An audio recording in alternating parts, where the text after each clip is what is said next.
كتاب أنزلناه إليك مبارك ليدبروا آياته وليتذكر أولو الألباب.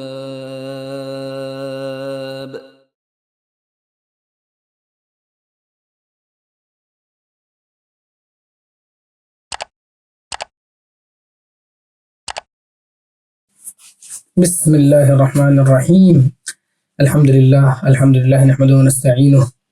ونصلي على رسوله الكريم وعلى آله وصحبه أجمعين، أما بعد. اللهم ثبتنا عند الموت بلا إله إلا الله. پہلے ہم جلدی جلدی تلاوت کر لیتے ہیں، اس کے بعد انشاءاللہ ہم فارمل گریٹنگز کی طرف آ جائیں گے، اور اس کے بعد انشاءاللہ آج کا قصہ بھی سن لیں گے، اور اس کے بعد کچھ اہم باتیں بھی کر لیں گے انشاءاللہ. تو اعوذ باللہ من الشیطان الرجیم، بسم اللہ الرحمن الرحیم. والسماء ذات البروج واليوم الموعود وشاهد ومشهود. قتل أصحاب الأخدود النار ذات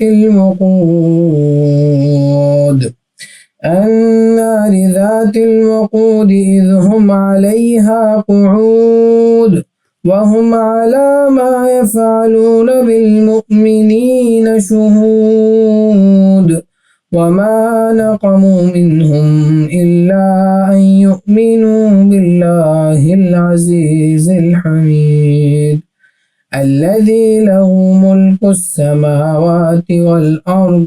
والله على كل شيء شهيد.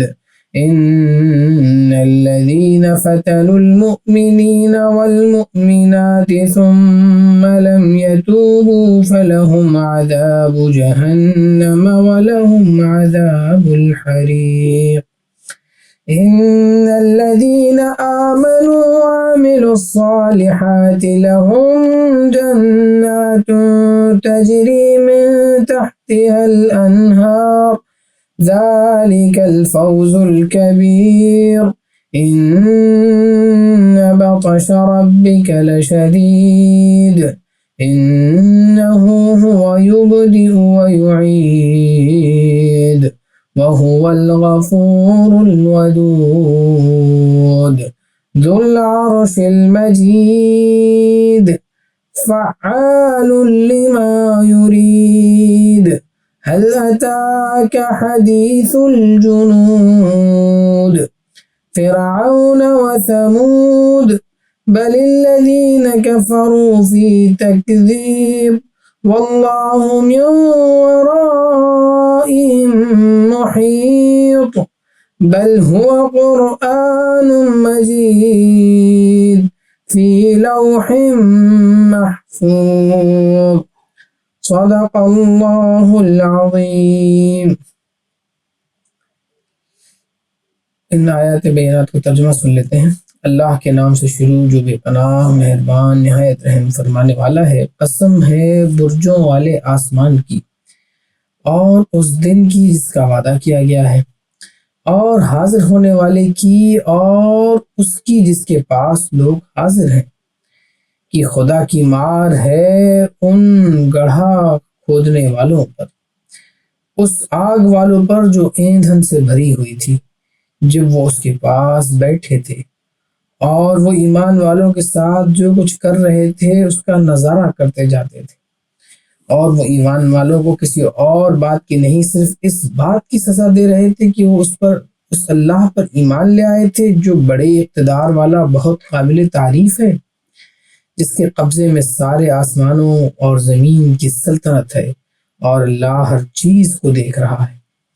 یقین رکھو کہ جن لوگوں نے مومن مردوں اور عورتوں کو ظلم کا نشانہ بنایا ہے پھر توبہ نہیں کی ہے، ان کے لیے جہنم کا عذاب ہے اور ان کو آگ میں جلنے کی سزا دی جائے گی. جو لوگ ایمان لائے ہیں اور انہوں نے نیک عمل کیے ہیں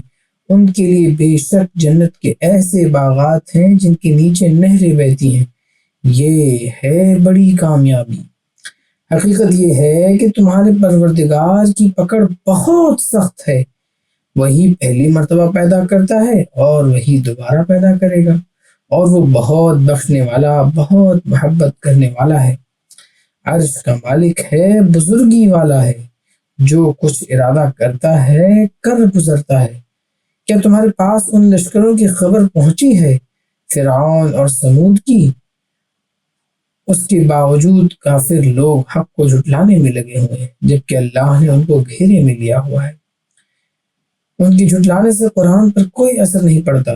بلکہ یہ بڑی عظمت والا قرآن ہے جو لوح محفوظ میں درج ہے۔ صدق اللہ العظیم۔ رب اشرح لي صدري ويسر لي امري واحلل عقدة من لساني يفقهوا قولي رب زدني علما اللهم ثبتنا عند الموت لا اله الا اللہ۔ تو عزیز ساتھیوں، پہلی بات تو یہ کہ اشارتاً عرض یہ ہے کہ اللہ کا بہت بڑا احسان اور شکر ہے کہ ہم اس 30th سٹوری تک پہنچ گئے ہیں۔ رمضان ہمارا 29واں ہی تھا، لیکن جیسا کہ ہماری سیریز تھی کہ 30 ڈیز ہوں اور 30 سیریز ہوں، 30 سٹوریز ہوں، تو بہرحال 30th ڈے تو نہیں آیا رمضان میں، لیکن 30th سٹوری ہم عید کے بعد ہی کچھ دنوں کے ایک ہم نے گیپ لے لیا تھا کہ سب لوگ عید منا لیں، اور اس کے بعد ہم نے یہ سٹوری آج ہم انشاءاللہ اس کو پریزنٹ کر لیں گے۔ اور یہ بہت قرآن کی اہم سٹوری ہے 30ویں پارے سے۔ اس سے پہلے ایک اور آپ لوگوں کے لیے بھی مبارکباد ہے، اسپیشلی وہ لوگ جنہوں نے کنسسٹنٹلی اس سیریز کو فالو کیا ہے اور اس کو سنتے رہے ہیں، اور چاہے جب بھی سنیں، چاہے انہوں نے ریکارڈنگ سنی ہو، چاہے انہوں نے لائیو سنا ہو، وہ سب کے سب آپ سب میرے لیے بہت ہی قابل قدر ہیں، قابل احترام ہیں اور قابل ستائش ہیں، کیونکہ ہماری کاوشیں جو بھی ہیں اللہ تعالیٰ کے لیے ہیں، لیکن جب ہمیں اندازہ ہوتا ہے کہ ہمارے ساتھ اور بھی لوگ ہیں جو اس کاوش میں شریک ہیں، جو برابر کے حصے دار ہیں اس میں، تو وہ چیز انسان کو موٹیویٹ بھی کرتی ہے اور اس کے ساتھ استقامت کا بھی سبب بنتی ہے کہ بھائی ہمارے ساتھ اور بھی لوگ ہیں، تو ہمیں یہ کرنے میں اور کوشش کرنے میں اچھا لگے گا، اور طاقت لگانے میں اور محنت کرنے میں اور اس چیز کو پریزنٹ کرنے میں آدمی کی کوششیں بہتر ہوتی ہیں۔ تو بہرحال انشاءاللہ کچھ عید کے متعلق سے اس کے بعد کی کچھ باتیں انشاءاللہ ہم آخر میں رکھیں گے، اور اگر آج موقع رہا تو ایک اوپن سیشن بھی رکھ لیں گے، کومنٹس لائیو میں لے لیں گے، یا ہم اس کو انشاءاللہ کسی اور دن کر لیں گے، یا کسی ٹائم شام کے وقت میں کر لیں گے، تاکہ زیادہ تر لوگ جوائن ہو سکیں اور اپنے فیڈ بیکس، اپنے comments over the period of 1 month جو بھی انہوں نے ایکسپیرینس کیے، کچھ نئی چیزیں سیکھی، وہ شیئر کر پائیں۔ تو آج کی سٹوری پہ آ جاتے ہیں۔ آج کی سٹوری ہے اصحاب الاخدود کے اوپر، جو گڑھا کھودنے والے تھے۔ یہ جو میں نے آیتیں تلاوت کی سورۃ البروج کی، اس میں ان کا اشارہ ہے کہ اللہ کی لعنت ہے یا خدا کی مار ہے، یا مارے گئے وہ لوگ جنہوں نے خندقیں کھودی تھی، جنہوں نے گڑھے کھودے تھے۔ اخدود کہتے ہیں نا، اخدود اسی کو کہتے ہیں کہ خندقوں کی جمع ہے، وہ گڑھوں کی جگہ ہے، جیسے کوئی کھائی کھودی جائے، کوئی گڈھا بڑا سا کھودا جائے، تو اس کی جمع جو ہے وہ اخدود بنتی ہے۔ تو کہانی یہ ہے کہ بہت ساری مطلب ان آیتوں کے پس منظر میں قرآن نے اشارہ کیا ہے کہ جنہوں نے گڑھے کھودے اور جنہوں نے اہل ایمان کے اوپر ظلم کیا اور انہیں آگ میں جلائے تھے، اور ان کو صرف اس بات کا وہ تھا کہ بھائی یہ لوگ ایمان لے آئے اللہ پر، بس اس بات کی سزا ان کو دی جا رہی تھی۔ اب اس کے پس منظر میں کہانی کیا ہے؟ روایتوں میں یا مفسرین نے ملٹیپل روایتیں اس میں ہیں کہ یہ کہانی بھی ہو سکتی ہے، یہ بھی ہو سکتی ہے، کیونکہ تاریخ انسانی میں اہل ایمان کے ساتھ اس طرح کا ظلم کیا جانا کوئی نئی چیز نہیں تھی۔ لوگوں کے ساتھ اس طرح کے ظلم کیے گئے کہ انہیں آگوں میں زندہ جلا دیا گیا۔ حضرت ابراہیم کو بھی جلانے کی کوشش کی تھی نمرود نے، لیکن حضرت ابراہیم کے اوپر اللہ تعالیٰ نے آگ کو ٹھنڈا کر دیا۔ مطلب ایک نیچر سے ایکسیپشن لیا اللہ تعالیٰ نے، ایک معجزہ صادر کیا اللہ تعالیٰ نے حضرت ابراہیم کے اوپر، اور ان کے لیے آگ کو ٹھنڈی کر دی۔ لیکن حضرت ابراہیم کیونکہ ایک پیغمبر تھے، ایک رسول تھے، اور ان کا ایک الگ اسٹیٹس تھا۔ باقی اس کے علاوہ کئی جنرل اہل ایمان رہے ہیں، جن میں صحابہ بھی شامل ہیں، جن میں بڑے بڑے دوسرے لوگ بھی شامل ہیں جو آگوں میں جلائے گئے ہیں۔ تو اسی میں سے ایک واقعے کی طرف اشارہ ہے، اور مشہور تفاسیر کے حساب سے وہ جس واقعے کی طرف اشارہ ہے وہ صحیح مسلم کی ایک حدیث میں منقول ہے کہ عیسائی سلطنت میں، یعنی جب عیسائیوں کا وقت تھا، حضرت عیسیٰ کے ماننے والوں کا ٹائم تھا، اس وقت یمن میں ایک بادشاہ ہوا کرتا تھا جو کہ بہت اسٹرانگ بادشاہ تھا، اور وہ بتاتے ہیں مجوسی تھا، اور کچھ لوگوں کی روایت میں آتا ہے کہ وہ یہودی تھا، یعنی وہ اس وقت کا جیو تھا، یعنی پرانے پیغمبروں کے اور ان کے جو خلط ملت ہو چکی تھی تعلیمات اس کو ماننے والے تھے، اور لیکن حضرت عیسیٰ کا ظہور ہو چکا تھا اور حضرت عیسیٰ کی دعوت پہنچ چکی تھی، اور اس کے پاس بھی کچھ لوگ تھے جو حضرت عیسیٰ کو مانتے تھے۔ لیکن یہ جو بادشاہ تھا یہ بہت اینٹی تھا. آپ لوگوں کو تاریخ کا اگر اندازہ نہ ہو تو میں تھوڑا سا اشارہ کر دوں کہ یہ جو کرسچین اور جیوز کی جو دوستی ہے یہ صرف پچھلے 100 سالوں کی کہانی ہے, ورنہ اس سے پہلے ان کی آپس میں جو شدید جنگیں ہیں, جو ان کی دشمنی ہے نا, وہ مسلمان اور جیو, مسلمان اور عیسائیوں سے بھی زیادہ ہیں. ان کی جو آپس میں شدید نفرت اور جنگوں کا حال رہا ہے, آپ تاریخ اٹھا کے پڑھنا شروع کریں گے, چاہے آپ بیت المقدس کی تباہی پڑھیں گے, حضرت عیسیٰ کے بعد سے حضرت عیسیٰ تک کا ساتھ جو ٹریٹمنٹ کیا ہے جیوز نے, یہودیوں نے, اس وقت کے زائنسٹ نے, اور اس کے بعد سے لے کر کے آپ تاریخ انسانی کے ورلڈ وار 1 تک بھی چلے آئیں گے, وہاں تک بھی آپ کو اندازہ ہوگا کہ ان کے آپس میں کوئی بڑی محبت اور دوستی کا معاملہ نہیں تھا, until they hijacked the leadership of the Christian powers and countries, اور اس کے بعد انہوں نے ان کے ساتھ معاملہ کیا. کیونکہ اس کے پیچھے بنیادی وجہ یہ ہے, کانٹیکسٹ کے لیے میں عرض کر دوں کہ دشمنی اتنی شدید کیوں تھی, کہ جسے حضرت عیسیٰ علیہ السلام, جسے ہم بھی نبی مانتے ہیں, اور جسے عیسائی بھی اپنا, وہ تو ان کا سب سے بڑا نبی مانتے ہیں, ہم لوگ چلو حضرت عیسیٰ کے بعد نبی صلی اللہ علیہ وسلم کو بھی مانتے ہیں, تو حضرت عیسائی جن کو عیسائی مانتے ہیں, یا کرسچنز جن کی پیروی کرتے ہیں, جن کے اوپر ایمان لاتے ہیں, ان کو ہی نہیں مان رہے. وہ ان کو کیا کہتے ہیں کہ یہ دجال تھا, یہ جھوٹا نبی تھا, یہ ایک فتنہ پرور تھا, یہ جیوز ان کو کہتے ہیں. کہ بھائی ایک قوم کا سب سے ریسپیکٹڈ فگر دوسری قوم کا اگر ایک سب سے بڑا دجال, سب سے بڑا جھوٹا, سب سے بڑا کذاب ہوگا, تو ان 2 قوموں میں کیا دوستی ہو سکتی ہے نا, تو ان کے کیا معاملات ہو سکتے ہیں, وہ بھی اس لیول کا کہ انہوں نے اس کو قتل کرنے کی کوششیں کی ہوئی تھی, اور انہوں نے ان کے عزم میں تو وہ کامیاب بھی ہو گئے. بہرحال ہم نے اس اسٹوری کو اسٹوری نمبر 6 میں کور کیا ہے, تو جسے شوق ہے وہ سن سکتے ہیں. آئی تھنک اسٹوری نمبر 6 یا 7 ہوگی, آپ ٹائٹل دیکھ لیں گے تو آپ کو اندازہ ہو جائے گا انشاءاللہ. تو بہرحال یمن کا وہ بادشاہ تھا, اور اس کا راج بہت اس معاملے میں بہت سخت تھا کہ وہ عیسائیوں کے بہت اگینسٹ ہوا کرتا تھا, اور ان کے خلاف ظلم بھی کیا کرتا تھا. تو اس میں آتی ہے کہانی کہ اس کے پاس ایک جادوگر تھا, اسپیشل ایک ساحر تھا جو بڑا جادوگر تھا, اور وہ جادوگر سے بڑے بڑے کام لیا کرتا تھا. یعنی اپنے کنگ شپ کو مضبوط کرنے کے لیے, اپنے سلطنت کو مضبوط کرنے کے لیے, اپنے مختلف پرسنل کاموں کے لیے وہ جادو کا استعمال کیا کرتا تھا. یعنی اس نے کفر بھی کیا. جادو اہل کتاب کے لیے بھی حرام تھا, یہودیوں کے لیے بھی حرام تھا, سب کے لیے حرام تھا شروع سے, لیکن انہوں نے پھر بھی, اس بادشاہ نے اس ایک جادوگر پال رکھا تھا, سمجھ لیجیے اس کو ٹرین کر رکھا تھا, یا اس کو اپنے تنخواہوں پہ رکھا تھا, جو بھی اس کا اسپیشل مصاحب تھا جس سے وہ اپنے کام لیا کرتا تھا, الگ الگ کام, کہیں کسی بھی کچھ کرانا ہو. جنات جادوؤں کا جو ایک طریقہ ہوتا ہے, ہم اس پہ کبھی ڈیٹیل میں بات کر سکتے ہیں کہ جادو کا کیا طریقہ ہے, اور حضرت سلیمان کی اسٹوری سے بھی سبق لے سکتے ہیں. تو بہرحال حضرت سلیمان کی ایک اسٹوری تو ہم نے کور کی تھی, لیکن یہ جادو کے اسپیکٹ میں ہم نے نہیں کیا ہے کچھ بھی کور. ہاروت ماروت کا جو قصہ ہے یا کہانی ہے وہ انشاءاللہ کبھی اور کسی سیریز میں کور ہو جائے گی. تو بہرحال اس جادوگر کے ساتھ اس کی بڑی دوستی تھی. تو اب جادوگر وہ بوڑھا ہو گیا تھا ایک دم, اور قریب تھا کہ مطلب اب اس کی عمر ایک دم آخری پڑاؤ پہ تھی. تو اس نے ایک دن بادشاہ سے کہا کہ بھائی یار دیکھو میں تو بوڑھا ہو گیا ہوں, میرا تو اب وقت کبھی بھی پورا ہو سکتا ہے, اب بھلے مجھے کتنا بھی جادو آتا ہو, موت سے تو کسی کو خلاصی نہیں ہے. تو ایک کام کرو کہ مجھے کوئی ایک شاگرد دے دو کہ جس کے ساتھ مطلب میرا جو اتنا علم ہے, جو میں نے اتنی ساری محنت کی ہے, کئی سالوں کی ریاضت سے جادو کے الگ الگ منتر جنتر جو بھی سیکھے ہیں, الگ الگ جنوں کو جو قابو کیا ہے, جو الگ الگ طریقے مجھے آئے ہیں, جو میں نے اتنا سارا کام کیا ہے, وہ میں کسی کو سکھا دوں. وہ میں اپنے اسکلز, اپنا جتنا بھی عمل ہے وہ سارے بتا دوں کسی کو کہ کس کس جن کو کب کب پکارنا ہے, کس شیطان کی کب پوجا کرنی ہے, کب کن سے کیا مدد لینی ہے. ٹپیکل جو سیٹنسٹ ہوتے ہیں, جو جادوگر ہوتے ہیں, ان کے جن کا طریقہ ہوتا ہے. تو اس نے کہا بھائی مجھے یہ کر دو, میرے لیے آسانی کر دو کہ ایک شاگرد مجھے دے دو, کوئی وہ بھی ذہین, ایک ذہین و فتین, ایک اچھا شاگرد جو بہت اچھا ایسے گراسپ کر سکے اور جو ینگ ہو, تاکہ میں اس کو یہ ساری کہانیاں, یہ ساری چیزیں جو میری ہیں ان کو میں سنا دوں, اس کو سکھا دوں, اس کو سارے اپنے عمل سکھا دوں, اپنے منتر سکھا دوں, تاکہ یہ لیگیسی ٹرانسفر ہوتی رہے اور میرے بعد تمہارا بھی کام ہوتا رہے اور میری لیگیسی بھی ختم نہ ہو. تو بادشاہ نے کہا ٹھیک ہے. تو بادشاہ نے کیا کیا کہ اس نے سلطنت میں کچھ کمپٹیشن کرایا, اعلان کرایا, اور ایک لڑکے کو چنا. اب وہ اس کی ڈیٹیل حدیث میں تو نہیں آتی ہے, باقی دوسری جو ہمیں الگ الگ طریقے آتے ہیں اس نے کیسے چنا, لیکن اس نے ایک ایسا لڑکا چنا جس کے مطلب کوئی آگے پیچھے نہیں تھا, تاکہ وہ اگر جادو سیکھے بھی, کچھ بھی کرے, تو اس کو کسی چیز کا ایک تو ڈر نہ آئے, یعنی کہ وہ باغی نہ ہو جائے کسی طریقے سے, اور یہ بھی نہ ہو کہ وہ بعد میں آگے چل کے بادشاہ کے کام نہ کرے. بھائی فیملی مین کے لیے ہو سکتا ہے نا مسئلے ہو کہ وہ بھائی بادشاہ سے لوائل نہ رہے, کوئی مسئلہ رہے. تو ایک ایسا بچہ, ایک ایسا نوجوان لڑکا جو مطلب کم عمر کا تھا, یعنی ویری ینگ ایڈولسنٹ بوائے کہہ سکتے ہیں مجھے لگتا ہے, جو اس کی عمر, جو اس کا انداز ہے, جس میں جو الفاظ آتے ہیں, تو وہ ایک غلام, یعنی ایک چھوٹا بچہ. غلام ہمیشہ غلام وہ سلیو والے میننگ میں نہیں ہوتا, غلام بچے کے لیے بھی استعمال ہوتا. تو ایک بچہ تھا, اور لیکن برائٹ اور ذہین بچہ تھا، کیونکہ بھائی اتنے بڑے کام کے لیے انہوں نے اس کا سلیکشن کیا ایک پروسیس سے، اور اس جادوگر کے پاس کہا کہ بھائی یہ روز تمہارے پاس آئے گا، تمہیں اس کو سکھانا ہے اور اپنا علم پورا جس طرح ہو سکے سکھاتے جانا۔ تو اب اس بچے کا انتخاب ہو گیا۔ اب اس کے آگے کچھ کہا جاتا ہے کہ اس کے صرف کوئی بڑھیا ماں تھی یا اس کی نانی دادی کسی کے پاس وہ رہتا تھا، مطلب زیادہ اس کی کوئی فیملی وغیرہ نہیں تھی، تو وہ جایا کرتا تھا۔ اس نے جادوگر کے پاس جانا شروع کر دیا، تو ڈیلی جاتا تھا آتا تھا، یا جو بھی ان کا طریقہ تھا۔ جادوگر تو بھائی ظاہر سی بات ہے کہیں دور دراز ہی رہا کرتا ہو، تو جادوگر کے پاس وہ جاتا تھا اور وہ سیکھتا تھا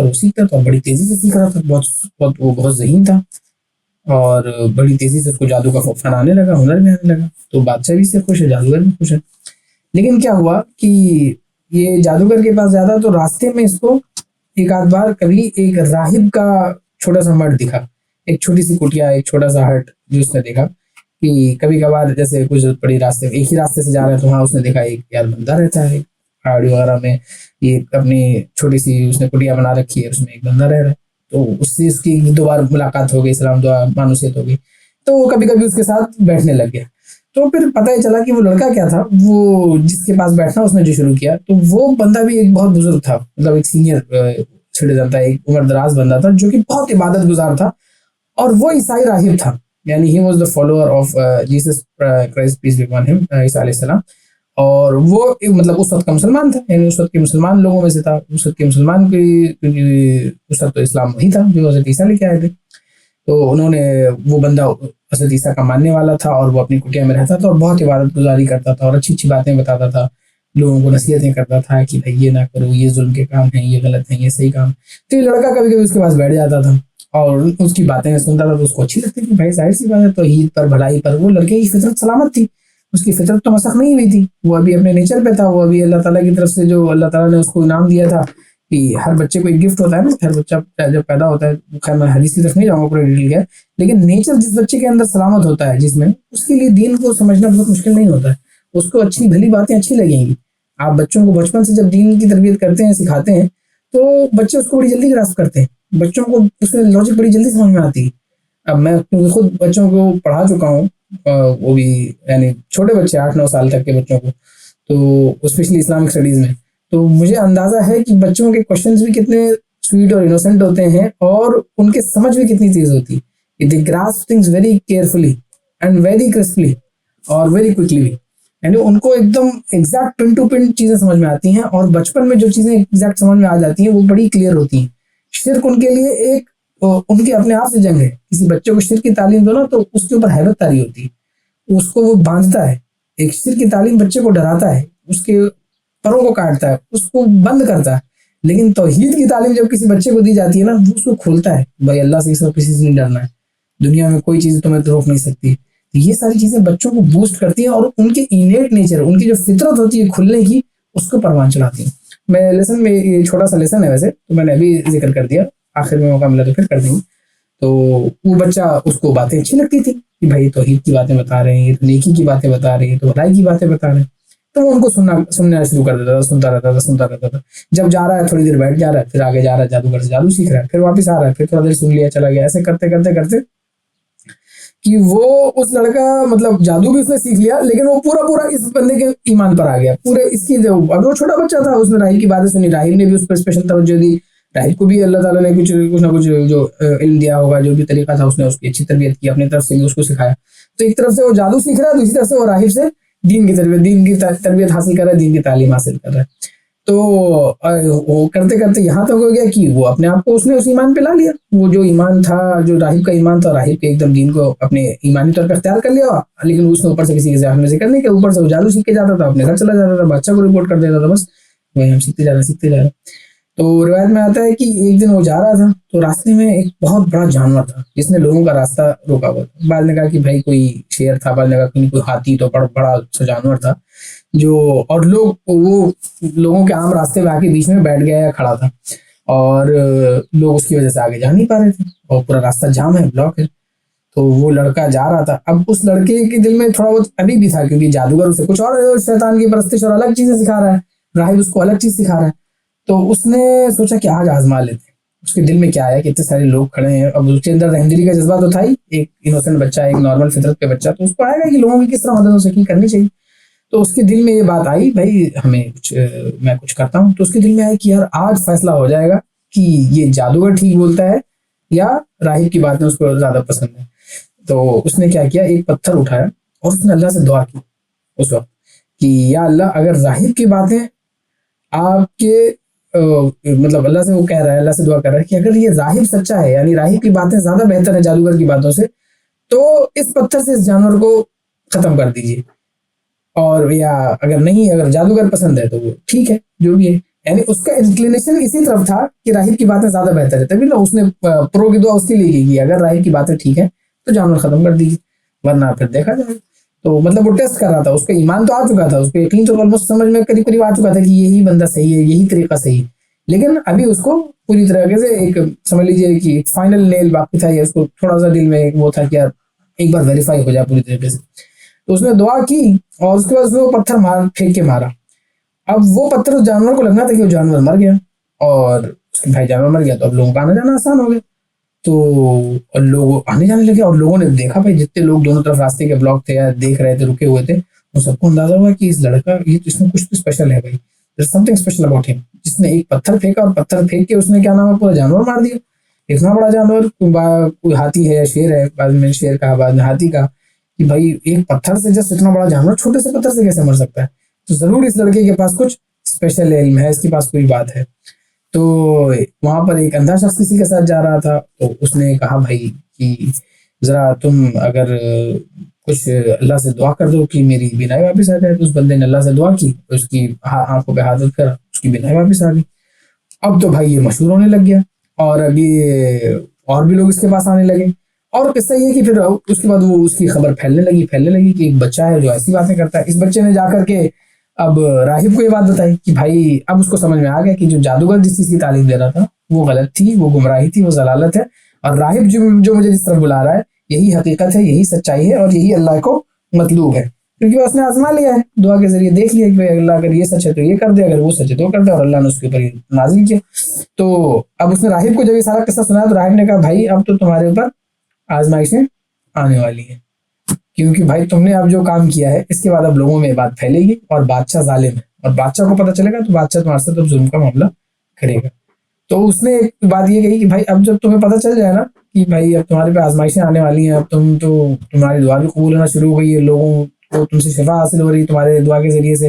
اور معاملے ایسے ہو رہے ہیں, تو اب تمہارے پہ آزمائش بہت بری آنے والی ہے. تم نے ایک کام کرنا ہے, میرا پتہ نہیں بتانا. بھائی ظاہر سی بات ہے نا, وہ راہب کو اپنی زندگی کچھ بھی ہو لیکن ڈر تو ہے, اگر بادشاہ کو پتہ چل گیا کہ اس نے سکھایا تو اس کو بھی ساتھ میں لپیٹے گا, اس لڑکی کو بھی مارے گا, اس کو بھی وہ کرے گا. تو باقی تم اب یہاں سے چلے جاؤ, اب تم کمپلیٹ, تمہیں تربیت کمپلیٹ ہو چکی ہے, تم کو ایمان بھی پورا سمجھ میں آ چکا ہے, تم کو دین بھی سمجھ میں آ چکا ہے, اب جاؤ اپنے طور پہ اپنی زندگی کو گزارو, اور تم جیسے اب تمہارے ساتھ مشکلیں آنے والی ہیں اس کو نصیحت کہ بھائی ثابت قدم رہو, جو بھی ہے طریقے ہے اس سے چلتے رہو.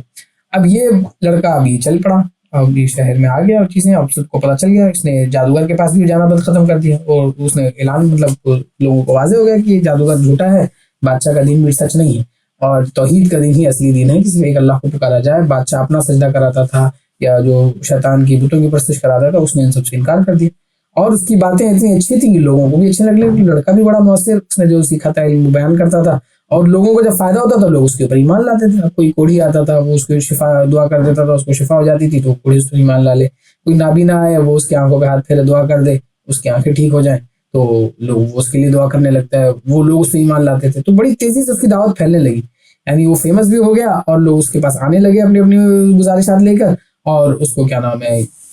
ماننے بھی لگے. اور اس کے واقعات دیکھ کر, اس کی کرامتیں دیکھ کر معاملہ ایسا ہونے لگا کہ لوگوں کو توحید کی دعوت پر قبول کرنے کا موقع ملا, لوگ بہت سارے لوگ اس کے ہاتھوں میں مسلمان ہونے لگے. تو یہ ساری چیزیں جب جیسے جیسے ہوتی رہی تو پھر اینڈ میں کیا ہوا کہ یہ چیزیں مشہور ہو گئیں. تو اب بادشاہ کو بڑی تکلیف, اس نے کہا بھائی میں نے تجھے اسپیشلی سلیکٹ کیا, چوز کیا کہ بھائی تو جائے گا, تو جادوگر کے پاس علم سیکھے گا اور اس کا سکسیسر بنے گا, میرا رائٹ ہینڈ بنے گا, یہ ہے وہ, اور تم نے یہ کیا شروع کر دیا, یہ سارا کیا تماشا شروع کر دیا. تو پورا اس کا ٹرائل کا, اس کے بعد یہ کہ اب اس کو قتل کرا دینا ہے. اور اس کو قتل کرانے کے لیے اس نے کیا کیا, بعض روایتوں میں آتا ہے کہ اس نے اس راہب کو بھی ڈھونڈ لیا اور اس کو آری سے چروا دیا, یعنی اس کو آدھا اسپلٹ ان ہاف کرا دیا. اور اس کے بعد اس لڑکے کے لیے سزا یہ دیا, بعد میں آتا ہے کہ راہب ملا نہیں ملا وہ الگ بات ہے, لیکن اس لڑکے کو اس نے سزا دی کہ اوپر کسی پہاڑ پہ جاؤ, وہاں سے نیچے دھکا دے دو تاکہ وہ مر جائے. تو بادشاہ کے خاص جو سپاہی تھے اس کو لے کر گئے پہاڑ کے اوپر, اور اس نے جب ان کو دھکا دینے کے قریب آیا تو اس نے دعا کی اللہ سے, اللہ اس کی مدد فرمائے. بس اللہ تعالیٰ نے کیا کیا, پہاڑ پر ایسا زلزلہ آیا کہ جس سے وہ سارے لوگ مر گئے اور لڑکے کو کچھ نہیں ہوا. وہ جتنے لوگ اس کو دھکا دینے کے لیے اوپر سے گئے تھے کہ پہاڑ سے نیچے پھینک دیں گے مر جائے گا, تو وہ سارے خود گر کے مر گئے اور یہ وہیں کھڑا رہ گیا, واپس آ گیا, سلامت آ گیا. اب یہ جب لوگوں نے دیکھا تو اور لوگ اس پہ ایمان لا رہے ہیں, اور لوگوں کے اندر اس کی عظمت بڑھ رہی ہے, اور لوگوں میں اس کی عزت بڑھ رہی ہے, اور لوگوں میں توحید کے اوپر ایمان آ رہا ہے, کیونکہ بھائی اس نے وہاں تو صرف اللہ سے دعا کی اور وہ توحید کی تعلیم دیتا تھا لڑکا, تو اسلام کی طرف بلاتا تھا. تو اب بادشاہ کو پھر پریشانی ہوئی. بادشاہ نے پھر اس میں کیا کیا, اس کو اپنے دوبارہ کچھ ساتھیوں کو کہا کہ بھائی اس کو لے کے جاؤ ایک کشتی میں اور بیچ سمندر میں تھوڑا دور لے جا کے اس کو باندھ کے پانی میں پھینک دینا,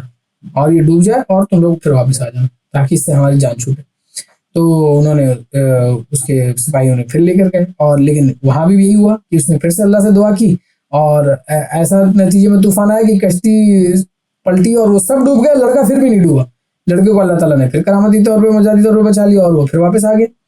اور اس طرح اس نے اور کیا کہ بھائی وہ تیر چلاتے تو تیر اس کو نہیں لگتا, سائڈ سے چلا جاتا, کچھ چلا جاتا. یعنی وہ بادشاہ پریشان ہو گیا, مختلف طریقوں سے اس کو قتل کرانے کی کوشش کی, کبھی تلوار سے چلانے کی کوشش کرے, کچھ کرے, لیکن وہ لڑکا مر ہی نہیں رہا. لڑکی کو ہر بار اللہ تعالیٰ بچا لے رہے ہیں, لڑکا ہر بار اللہ سے دعا کرتا ہے, ہر بار اس کو بچا لیا جا رہا ہے, اس کو اسپیشل اللہ تعالیٰ سے پروٹیکشن حاصل ہے. اور لوگ یہ بات دیکھ رہے ہیں تو دھیرے دھیرے لوگ اور مسلمان ہو رہے ہیں, لوگوں میں اور چیزیں آ رہی ہیں, لوگ اور کلیئر ہو رہے ہیں کہ بھائی یہ صحیح ہے, یہ حق ہے, اس کو ماننا ہے, اس کو تسلیم کرنا ہے, یہ توحید کی چیز ہے.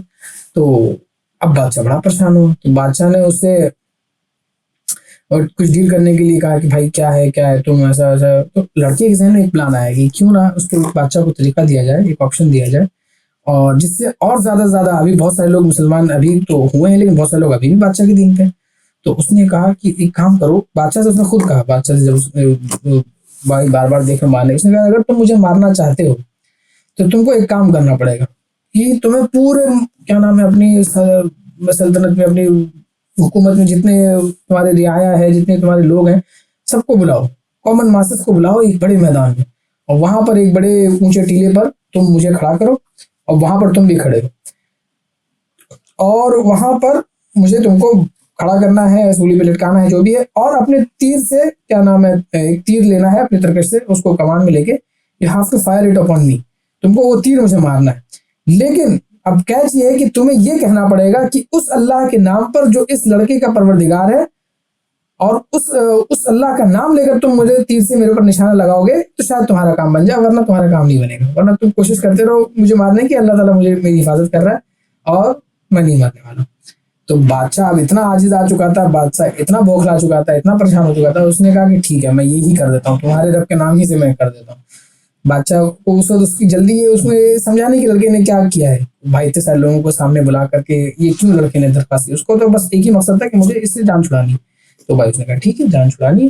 تو بادشاہ نے اعلان کرا دیا, سارے لوگوں کو جمع کرا دیا کہ آج یہ مجرم ہے, یہ اسٹیٹ کا مجرم ہے جو اسٹیٹ کے خلاف کام کر رہا ہے اور اس طرح کر رہا ہے اور لوگوں کو گمراہ کرتا ہے, اور یہ سارے مسائل اس کے ساتھ ہیں, ہم اس کی ابھی آج خبر لیں گے. اور پورے میدان میں عوام الناس کو اس نے خوب جمع کر لیا, اور عوام کے سامنے جمع کرنے کے بعد اس نے اس لڑکے کو ایک ہائٹ پہ کھڑا کیا, لٹکایا, اور اس کے بعد اس نے زور بلند آواز میں یہی بات رکھی اور یہی بات جملے کہے جو اس لڑکے نے کہے تھے کہ اس اللہ کے نام پر جو اس لڑکے کا پروردگار ہے, اور اس طرح کر کے اس نے تیر چلایا. وہ تیر جا کے اس لڑکے کو لگ گیا, اور وہ لڑکے کو کنپٹی پہ لگا اور اسے خوب مطلب خون بہا, اور اینڈ ہی ڈائیڈ, وہ شہید ہو گیا, وہ بچہ شہید ہو گیا نوجوان. لیکن اس نوجوان کی کہانی تو ختم ہو گئی, لیکن جب اتنے بڑے مجمع نے یہ منظر دیکھا بھائی, اور اس مجمع کو کہانی پتہ چل گئی, اس کو جیسے چاہو مارنے کی کوشش کرو, یہ تو بیچارہ اللہ کا نام لے کے آتا تھا تو اس کو مار ہی نہیں پاتے تھے. اب جب اللہ کا نام لے کر اس کو مارنے کے لیے بادشاہ بھی گیا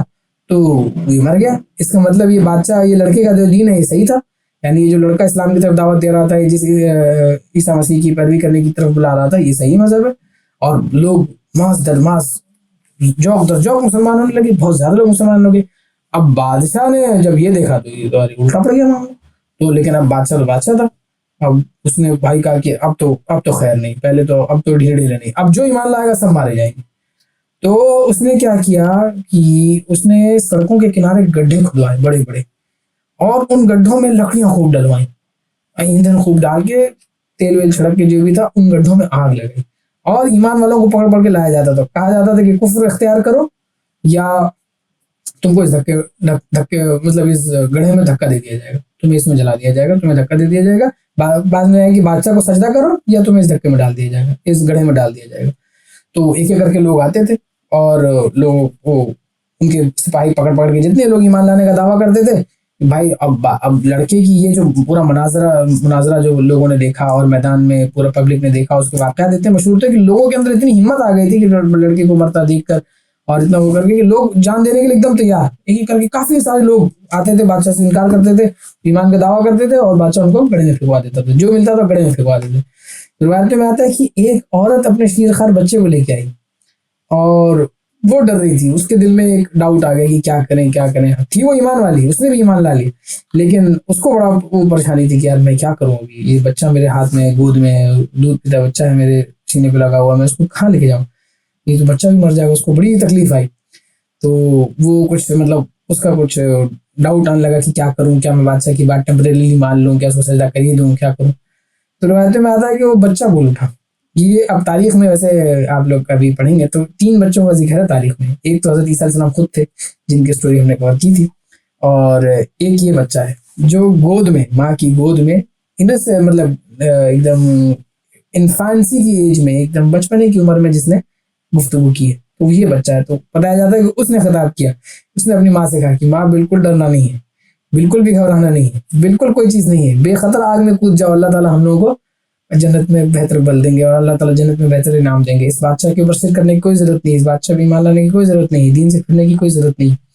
تو یہ بعد میں فصل نے واقعات بھی نقل کیا، تو اس عورت کو بھی پھر ان لوگوں نے گڑھے میں ڈال دیا، اس دودھ پیتے بچے کے ساتھ وہ عورت بھی اپنے بچے کو لے کر آگ میں کود گئی، کود کے خود کیا اس کو دھکا دے دیا گیا، تو وہ بھی آگ میں جل کر راکھ ہو گئی۔ تو اس طرح اہل ایمان اس علاقے میں، محلے میں جتنے تھے، سب کو آگ میں ڈھکیل دیا گیا اور سب کو جلا دیا گیا۔ تو اللہ تعالیٰ نے اسی کا ذکر کیا ہے کہ قتل اصحاب الاخدود النار ذات الوقود، کہ یہ لوگ جو یہ ظلم کر رہے تھے اللہ دیکھ رہا تھا، اور اللہ تعالیٰ ان کے اوپر اسپیشل لعنت کرنے والے ہیں، اللہ تعالیٰ ان کو اسپیشل ہلاکت میں ڈالنے والے ہیں، اللہ تعالیٰ ان سے حساب لیں گے۔ اور یہ پوری صورت کا ایک کانٹیکسٹ ہے اور اس کی تفسیر ہے، وہ ابھی ہمارا موقع اسٹوری کا ہے تو ہم نے پوری صورت کی تفسیر نہیں کی، ورنہ اللہ تعالیٰ اس میں آگے اور ڈیٹیل میں ایکسپلین کیا ہے کہ وہ سزا اس بات کی دے رہے تھے کہ وہ صرف اللہ پر ایمان لے کے آئے ہیں اور وہ اللہ کی سزا سے سمجھ رہے تھے کہ بچ جائیں گے، اللہ کی سزا سے ڈر جائیں گے، تو اللہ تعالیٰ بہتر سزا دینے والا ہے۔ اور جب اللہ تعالیٰ سزا دے گا تو ان الذین فتنوا المؤمنین والمؤمنات، کی جن لوگوں نے مومن مردوں اور عورتوں کے اوپر ظلم کیا ہے، ظلم کا نشانہ بنایا اور پھر انہوں نے توبہ کی نہیں ہے، تو ان کے لیے کیا، فلہم عذاب جہنم ولہم عذاب الحریق، کہ ان کے لیے جہنم کا بھی عذاب ہے اور ان کو آگ میں جلنے کی دردناک سزا دی جائے گی۔ تو یہ اللہ تعالیٰ نے ایک پیغام دے دیا کہ بھائی جو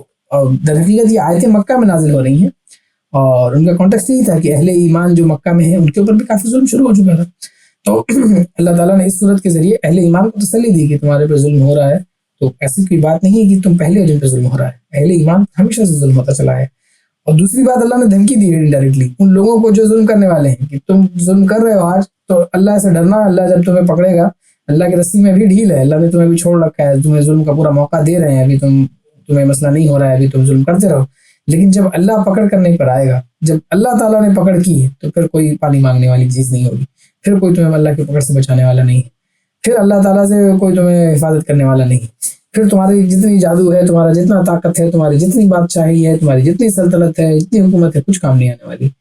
تمہاری جتنے سپر پاور ہو، چاہے تم کچھ بھی ہو، چاہے تمہاری دنیا کی ساری ٹیکنالوجی تمہارے پاس ہو، لیکن اگر اللہ پکڑ نہیں پائے گا نا تو کوئی کچھ نہیں کر پائے گا۔ لیکن اللہ کی پکڑ کب آئے گی وہ اللہ نے نہیں بتایا،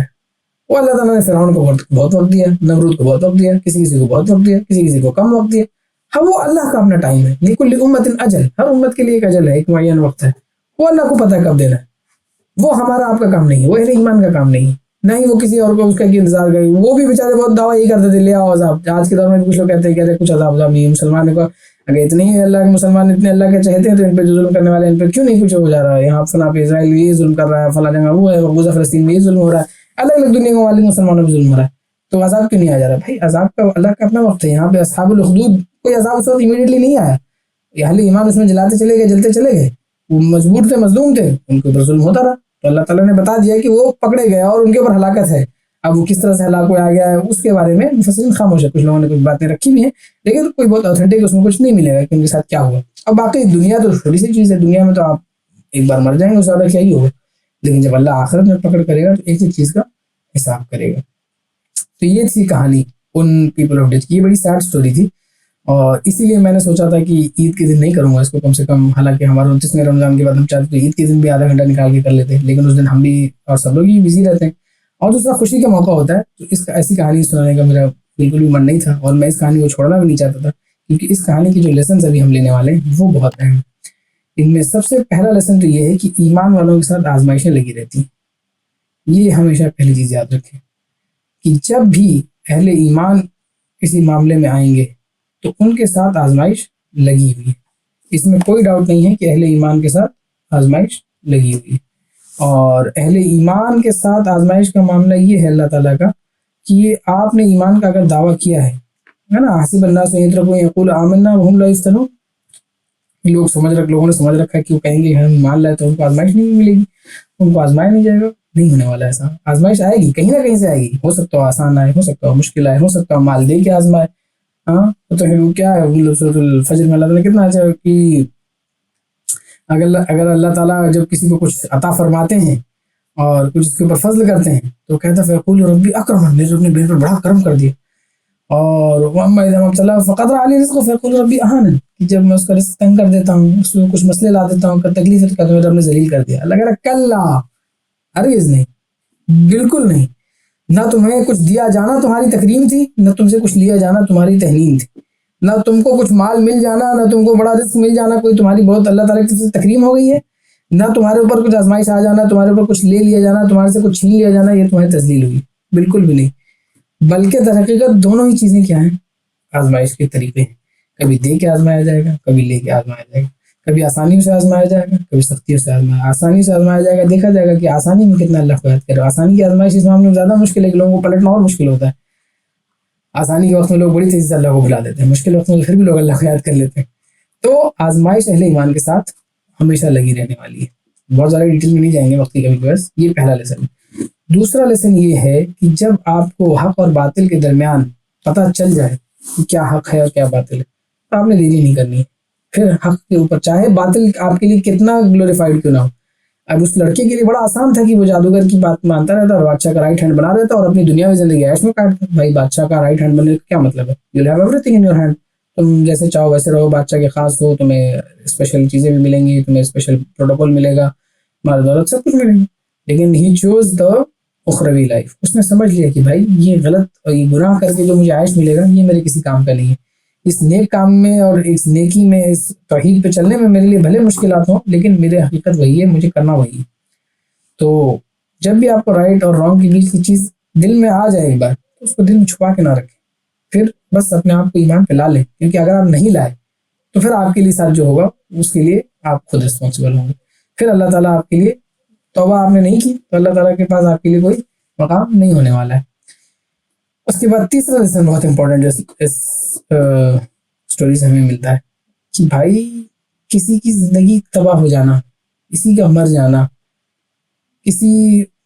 عورت کا ایک روتے بلکتے بچے کو لے کے آگ میں گر جانا، یا کسی کی شہادت ہو جانا، جانی اور مالی نقصان ہو جانا، یہ اس بات کی بالکل بھی دلیل نہیں ہے کوئی ناکام ہو گیا ہے۔ غزہ میں 60,000 سے اوپر مسلمان اس وقت تک شہید ہو چکے ہیں، تو کیا وہ ناکام ہو گئے؟ نہیں، بالکل نہیں۔ ان کی ناکامی اس دنیا کی شہادت سے کوئی متمنی نہیں، دنیا کی شہادتیں ہوتی رہیں گی، دنیا میں اللہ آپ کو چاہے گا کامیابی دے گا، چاہے گا نہیں کامیابی دے گا۔ دنیا آپ کے لیے دارالعمل ہے اور عمل کی جزا اللہ کے پاس، عمل کی جزا دنیا میں ملے گی یہ بھی کوئی گارنٹی نہیں۔ آپ نے اپنی کوششیں کی، ہو سکتا ہو آپ کی کوششیں رنگ لائیں، ہو سکتا ہو آپ کی کوششیں رنگ نہ لائیں۔ وَلَنَبْلُوَنَّكُمْ بِشَيْءٍ مِّنَ الْخَوْفِ وَالْجُوعِ وَنَقْصٍ مِّنَ الْأَمْوَالِ وَالْأَنفُسِ وَالثَّمَرَاتِ وَبَشِّرِ الصَّابِرِينَ، کہ بھائی آپ کو آزمایا جائے گا، کبھی مال میں کمی، کبھی اولاد میں کمی، کبھی آپ کی محنتوں کا ضیاع، کبھی ثمرات آپ کے پھل پھولوں کا ضیاع، آپ کے ایفرٹس کا ضیاع، طریقوں سے، کبھی جان کا نقصان، کبھی مال کا نقصان، سب کچھ ہوگا۔ وَبَشِّرِ الصَّابِرِينَ، بشارت ہے صبر کرنے والوں کی، جو صبر کرتے ہیں، کیونکہ بھائی اللہ نے دنیا کو دارالآزمائش بنایا ہے، دارالعمل بنایا ہے، ایک ایمان والے کے لیے امتحان گاہ بنایا ہے، امتحان گاہ سب کے لیے، ایمان والے کے لیے بھی ہے، جو ایمان نہیں لا رہا اس کے لیے بھی ہے، جب تک وہ ایمان نہیں لائے گا تو وہ اپنی زندگی اپنے آپ گزارے گا، اس کے ساتھ بھی آزمائش لگی ہے۔ کیا سارے ایمان لانے والے اچھی زندگی گزار رہے؟ نہیں۔ کیا سارے ایمان نہ لانے والے بادشاہ اور وسائل بن گئے؟ نہیں، بہت سارے ایمان نہ لانے والے بھی بہت قسم پرسی کی زندگی گزار رہے ہیں۔ تو یہ ان کی آزمائش ہے، ان کو پکڑنا ہے بھائی ہماری زندگی کا مقصد کیا ہے۔ تو جان مال نفس کسی چیز کا ضائع ہو جانا، کسی کا مر جانا، کسی کا نقصان ہو جانا، یہ ناکامی نہیں۔ تو غصہ کے اگزامپل کانٹیکس میں آج میں سب سے زیادہ لینا چاہ رہا ہوں کہ یہ جو آیتیں ہیں یہ بہت ریلیونٹ ہیں، یہ صرف قریش مکہ کو نہیں سنائی جا رہی، یہ ہر اس دور میں جب بھی کوئی ظالم کسی مظلوم پر ظلم کرے گا،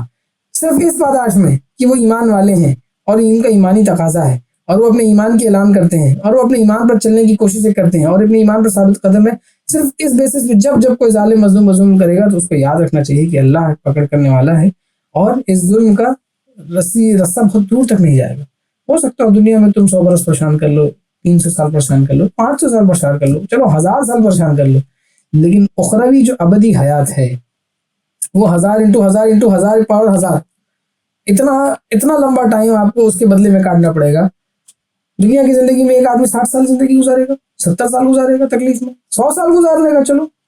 لیکن ابدی حیات میں تو کئی ہزار کئی گنا 100 سال کے برابر ہونے والا ہے۔ اور وہاں پر آپ نے